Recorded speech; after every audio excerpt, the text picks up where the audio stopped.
Okay, so Blender motion tracking. So the first thing we're going to talk about is clips. You can choose any clips you like, but I've included a few and you can choose whatever you want. And I'm just going to go through the sort of relative strengths and weaknesses of each of the clips. And so we've got one here. This is it's quite nice. There's a lot of stuff on the floor that it's going to be easy to track, so a lot of patterns, and that's kind of quite good. But it's a bit of a dull day, so it's not going to make the most dynamic piece of footage that you've ever used. So I should maybe give that one a miss.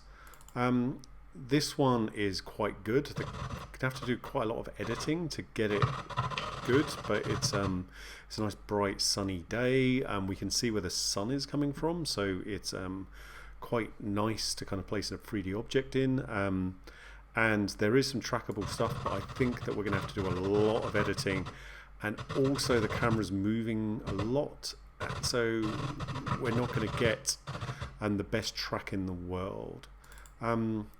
This one here, the sort of interior of a garage, I kind of quite like, because we've got a nice strong light source coming from one direction, and there's quite a lot of little points to track, and it's also 4K, and 4K makes things a little bit easier. So what I'm going to do is change the color and the contrast. I'm going to create a new sequence and downscale it to HD, because otherwise we're going to be there forever. If I was doing this professionally, I would do all of the tracking and everything else in 4K, but I'm worried about kind of our computer specs and whether they can deal with that. So I'm going to create a new sequence. I'm going to make it AVC HD, 1080p, 25, and call it whatever you like. And then I'm going to drop the footage in. It's going to say this. I'm going to keep the existing settings, and then I'm just going to upscale it. And because you can see it's very, very detailed. So I'm going to scale to frame size. I get this. Because it's S-Log, I can start changing kind of things like the contrast, and I want to bring the highlights up and stuff like that. I want to kind of just make it like a little bit contrasty. I kind of like that. That's kind of okay. I want to mute the audio because we don't want that. It would be annoying. And this is kind of going to do. It's running a bit laggy, so I'm going to render everything in and out.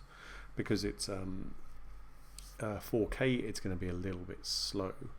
What we're going to do now is I'm just going to cut it down to size, because I want it to be, there's a bit that I want to get rid of. Like, I think this is a good point to start, like around here where that sort of red light appears. So I'll cut it down to size, bring it to the end, and then if I go to the end, I can see there's sort of a whip pan at the end, which is no fun. So I'm going to cut it down. I don't know, 7 seems about right. So I cut it to there. And then when I'm ready, I go to File, I go to Export, Media, and then rather than it being a H.264, I'm going to turn it into a PNG sequence. And PNGs are good because they're uncompressed, and I don't want any compression at all. And also, it takes out kind of frame rates and all of that kind of stuff. And we don't really want frame rates. Frame rates basically make everything really, really complicated. We don't want to worry about whether it's 25 frames a second or 30 frames a second and how Blender's going to deal with that. We want to take that out of the equation, so we're going to make it into a sequence.